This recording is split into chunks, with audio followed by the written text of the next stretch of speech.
Hello dear students, आज आपण class 10 चा जॉमेट्रीचा पहिला चॅप्टर सिमिलॅरिटी घेणार आहोत. या चॅप्टर मधील अतिशय महत्वाचा थेरम म्हणजे बेसिक प्रोपोर्शनॅलिटी थेरम, त्याला आपण बीपीटी सुद्धा म्हणतो. हा थेरम आपल्याला एक्झाम मध्ये प्रूफ करण्यासाठी सुद्धा विचारला जाऊ शकतो किंवा ह्या थेरम वरील प्रश्न सॉल्व्ह करण्यासाठी तर 100% आपल्याला येतातच येतात.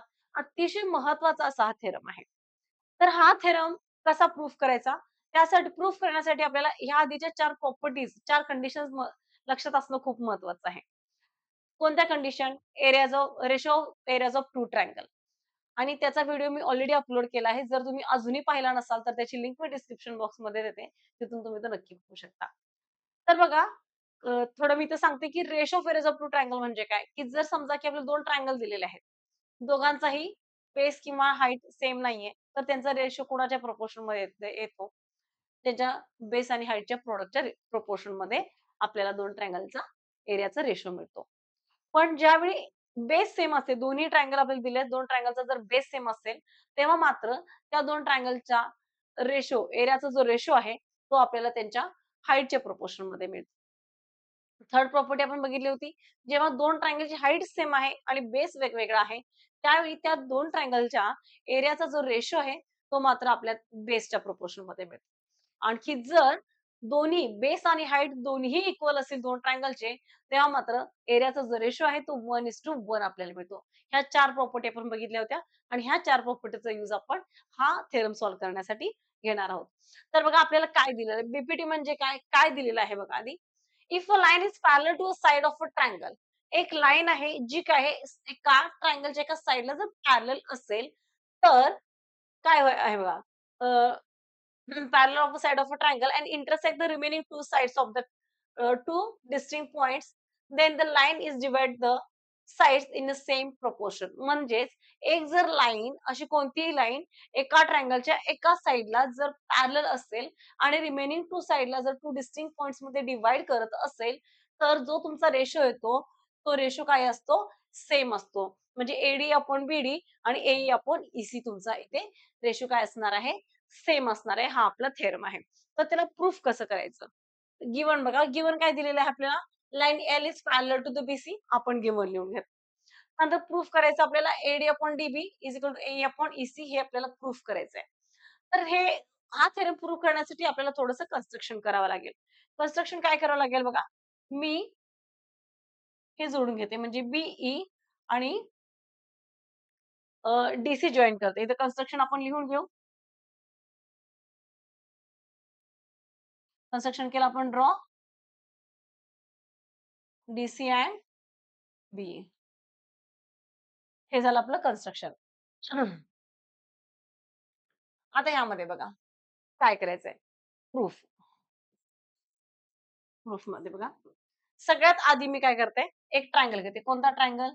ट्रायंगल एडीई आणि ट्रायंगल कोणता घेते बघा, ट्रायंगल बीईडी. कोणता घेतले? Triangle, area of triangle ADE divided by area of triangle कोणता झाला?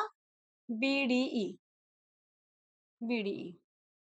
आता बघा, या दोन्ही ट्रायंगलची हाईट सेम आहे, बरोबर?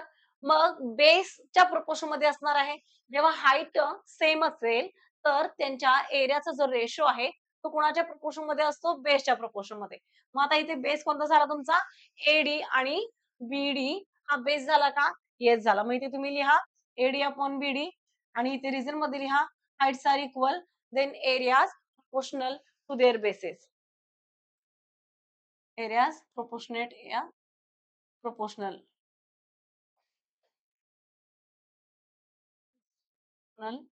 To basis. ओके. त्यानंतर सिमिलरली ह्याला आपण इक्वेशन नंबर 1 ही लिहू. त्यानंतर सिमिलरली आता आपण 2 घेऊ. दुसरे कोणता ट्रायंगल घेते बघा मी? एडीई आणि नेक्स्ट घेते मी सीडीई. कोणता ट्रायंगल घेतला? Triangle ADE. ट्रायंगल एडीई हा ट्रायंगल आणि दुसरा वाला ट्रायंगल घेतले मी, हा triangle PCB CDB. Therefore area of triangle ADE आणि दुसरा घेतले मी ट्रायंगल सीडीई. आता ह्या दोघांच्या मध्ये सुद्धा सेम हाईट सेम आहे दोन्ही ट्रायंगलची, तर एरिया कोणाच्या रेशो कोणाच्या प्रोपोर्शनल मध्ये असणार आहे? करस्पॉन्डिंग देअर बेसेस म्हणजे AE अपॉन EC येईल का? AE अपॉन EC करा. इथं सेम रिझन आपण लिहिणार area is proportional to their bases आला. ओके. तर थर्ड आपण ट्रायंगल घेऊया बघा. थर्ड केस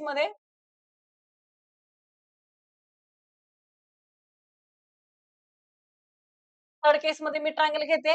ट्रायंगल BDE आणि दुसरा ट्रायंगल घेते मी CDE. कोणता ट्रायंगल? BDE आणि ट्रायंगल CDE घेते. तर त्यावेळी काय येईल बघा. Triangle BDE. एक मिनिट करते. तिथे दाखवते तोपर्यंत. Triangle, area of triangle BDE upon area of triangle CDE. आता बघा, हे दोन्ही ट्रायंगल जे आहेत, ट्रायंगल ADE आणि ट्रायंगल CDE हे दोन्ही ट्रायंगल लांचा जो बेस आहे तो DE सेम आहे का? बरोबर. आणि दोन्ही ट्रायंगल जे आहेत, हे 2 पॅरलल लाईन मध्ये आहेत का? आहेत. कोणते बघा, L is parallel to the BC आहे. दोन्ही ट्रायंगल कुठे फॉर्म झालेले आहेत? 2 पॅरलल लाईन मध्ये फॉर्म झाले आहेत. दोघांचा बेस सेम आहे. ह्याचा अर्थ काय झाला? जेव्हा ह्याची हाईट सुद्धा सेम असेल, कशी सेम असेल? Perpendicular distance between two parallel lines is always same at any point. बरोबर? त्यामुळे या दोन्ही ट्रायंगलची जी हाईट असणार आहे, ती पण सेम असणार आहे. का सेम असणार आहे? कारण हे दोन्ही ट्रायंगल हे पॅरलल लाईनमध्ये फॉर्म झालेले आहेत. बेस सेम आहे म्हणजे आणि पॅरलल मध्ये असल्यामुळे यांची हाईट ही सुद्धा सेम झालेली आहे. हाईट बेस दोन्ही सेम असेल तर आपली चौथी प्रॉपर्टी काय होती?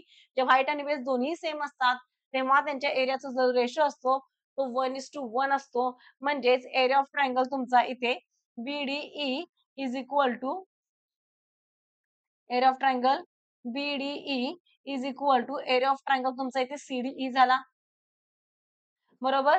मग आता बघा परत फ्रॉम 1 अँड 2 कडे जावा. ADE सेम आहे. आता BDE आणि आपण CDE सुद्धा इथे सेम केलेला आहे. ह्याचा अर्थ काय झाला? हे दोघं सेम आहेत. बरोबर का? LHS सेम झाली का? AD तर सेम होता. आता BDE आणि CDE सुद्धा आपला सेम आला. बरोबर? का? 2 ट्रायंगल पॅरलल मध्ये फॉर्म झालेले आहेत. त्यामुळे हे 2 सेम आले. हे दोन्ही सेम आहेत म्हणजे तुमची जी LHS आहे तो सेम आहे. जेव्हा LHS सेम असेल, तेव्हा तुमचा RHS सुद्धा सेम असेल का? असेल का? ऑफ कोर्स असेल. म्हणजे AD upon d BD is equal to AE upon EC असेल का? असेल. तर आपल्याला हेच प्रूफ करायचंय का बघा? प्रूफ हेच करायचंय का? झालं का प्रूफ? झालं. किती सोपं आहे. हार्डली 4 लाईनमध्ये आपल्याला हे आन्सर येतं. फक्त त्याचे रिझन मात्र आपल्याला इथं व्यवस्थित लिहायचे आहेत आणि ट्रायंगल कन्सिडर करताना व्यवस्थित करायचे एवढंच आहे. आय होप की तुम्हाला हा थेरम खूप चांगल्या पद्धतीने समजला असेल. तर तुम्ही तुमच्या मित्रांसोबत नक्की शेअर करा आणि व्हिडिओला लाईक करायला विसरू नका आणि अजूनही तुम्ही चॅनलला सबस्क्राईब केला नसेल तर सबस्क्राईब करायलाही विसरू नका.